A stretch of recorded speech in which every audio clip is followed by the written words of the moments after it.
নীরা ও হচ্ছে আমার best friend স্বাক্ষর। হাই। নীরাকে কেমন দেখলি সেটা বল। ভালো, কিউট, খুব কিউট। ঠিক আমি যেমনটা পছন্দ করি তেমনটা। তোর ঠিক অপোজিট ক্যারেক্টার আর অপোজিট অ্যাট্রাক্টস, তোর সাথে খুবই ভালো মানাবে। কি শাড়ি পছন্দ হয়েছে? স্বাক্ষর, তুই একটু পছন্দ কর তো, দেখি কোনটা মানাবে। নীরাকে এই সবুজ শাড়িটাতে মানাবে, একদম সবুজ পরের মতো লাগবে, বুঝছো?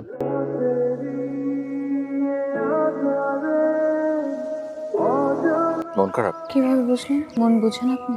মেয়েদের মন বোঝা কি এত সহজ? কেউ কেউ আদৌ বোঝার চেষ্টা করেছে? পাপনকে বলেছো কি বলবো? যে আমরা অনেক আগের থেকে পরিচিত, তোমার এবং আমার একটা রিলেশনশিপ ছিল। যে সম্পর্কটা শুধুমাত্র তুমি পর্যন্ত সীমাবদ্ধ ছিল। মুখ দিয়ে ভালোবাসি বললেই ভালোবাসা হয়? দুদিন পর কেন, আর এখন কেন? তুমি জানো এখন অসম্ভব। কিন্তু আমি তোমাকে এখনো ভালোবাসি। এখানে ভুলটা কিসের? বাপন অনেক ভালো ছেলে। তো আমার সম্পূর্ণ অপোজিট। ওর সাথে আমার কখনো সিঙ্ক হবে না। জীবন তো শুধু একটাই, আর এই এক জীবনে যদি আমার এমন একজনের সাথে কাটাতে হয়, সেটা আমার কোনো মিল নেই। বিয়ের আগে সবার এরকম মনে হয়। একটা কথা সত্যি করে বলবে, তুমি কি একটা মুহূর্তের জন্য আমাকে ভালোবাসো না? বিয়ের অতীত আর বর্তমানের মধ্যে না অনেক অনেক ডিফারেন্স। কিছু কিছু স্মৃতি কখনো অতীত হয় না। মনে আছে এই জায়গার কথা? থেকে ঠিক 5 বছর আগে এই জায়গাতে তোমার সাথে আমার শেষ কথা হয়েছে। বিয়ের 5 বছর আগে যেটা হয়েছিল, সেখান থেকে জীবনের এত বড় একটা ডিসিশন নেওয়াটা ভুল। তো জীবনের অনেক গুরুত্বপূর্ণ ডিসিশন অতীত থেকেই নিতে হয়। নীরব বাপন আমার বেস্ট ফ্রেন্ড। বন্ধুত্বের দোহাই দিয়ে আজও চলে যাবে না? নীরব আমার যেতে হবে, ইটস ইমার্জেন্সি। সেদিনও চলে গিয়েছিল, আটকাতে পারিনি। আজও চলে যাবে, হয়তো আটকাতে পারবো না, কিন্তু একটা কথা জেনে রাখো, আমি শুধু তোমাকে ভালোবাসি।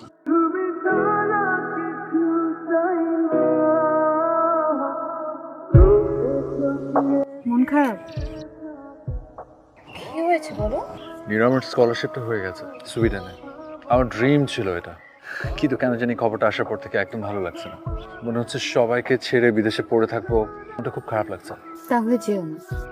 আমি আমার ফিউচার কথা চিন্তা করে এতটুকু ত্যাগ স্বীকার করবো। ইম্পর্টেন্ট একটা কথা বলতে চাই তোমাকে। বলো। আমি তোমাকে ভালোবাসি। কি বলবো না? আমি কাগজপত্র সবকিছু রেডি, আর 1 মাস পর আমার ফ্লাইট।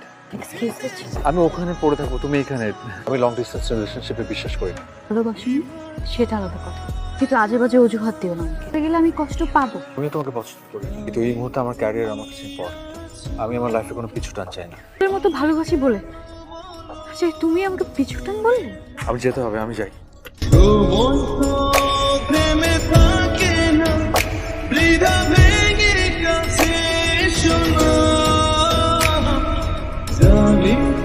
কি রে এভাবে জিম মেরে আছিস? না এমনি যে বাপন শোন, তো আমার মনে হয় একটু সুইডেনে ব্যাক করতে হতে পারে, বুঝছিস? মানে মানে ওখানকার একটা পেপারসে ঝামেলা হচ্ছে, বুঝছিস? সেটা যখন কাটটা তখন দেখা যাবে, এখন এই সম্পর্কে কোনো কথা বলবি না। তোর মামা প্রেস থেকে এই কার্ডগুলো পাঠিয়েছে, বললো যেটা তোর পছন্দ জানি। সাথে দেখা করবো। আরে দোস্ত আমার, আরে না, তোর যেতে হবে, তোর ভালো না লাগলেও তোর যেতে হবে। ওঠ ওঠ ওঠ ওঠ ওঠ ওঠ, ওঠ। আরে তুই জ্বালা। আরে বাবা আমি একা যাবো না, তোর ওঠ আমার সাথে।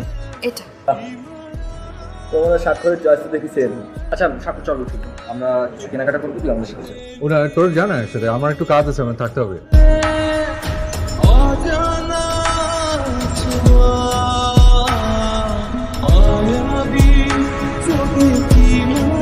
হ্যালো, কিছু বলবে? আপনি কি আমার সাথে একটু দেখা করতে পারবেন এখন? কখন?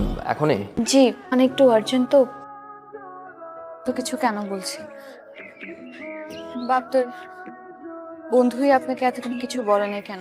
আপনার মনে হতে পারে আমরা দুজন মিলেই আপনার কাছ থেকে অনেক কিছু গোপন করেছি। ভাবে বলবে আপনাকে, এসব বলে আপনাকে কষ্ট দিবেও, কিন্তু আমি আমি একটা মিথ্যা কথা দিয়ে নতুন একটা জীবন শুরু করতে চাইনি। এখন সবকিছুই আপনার হাতে।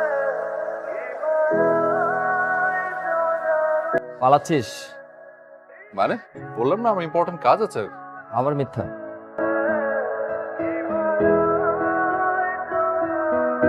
দুদিন পর তোর বিয়ের কার্ড বিলি করা শুরু করবে, ঠিকঠাক? হ্যাঁ, আমার সাথে হচ্ছে না, তোর সাথে হচ্ছে। তো খুবই ভালো।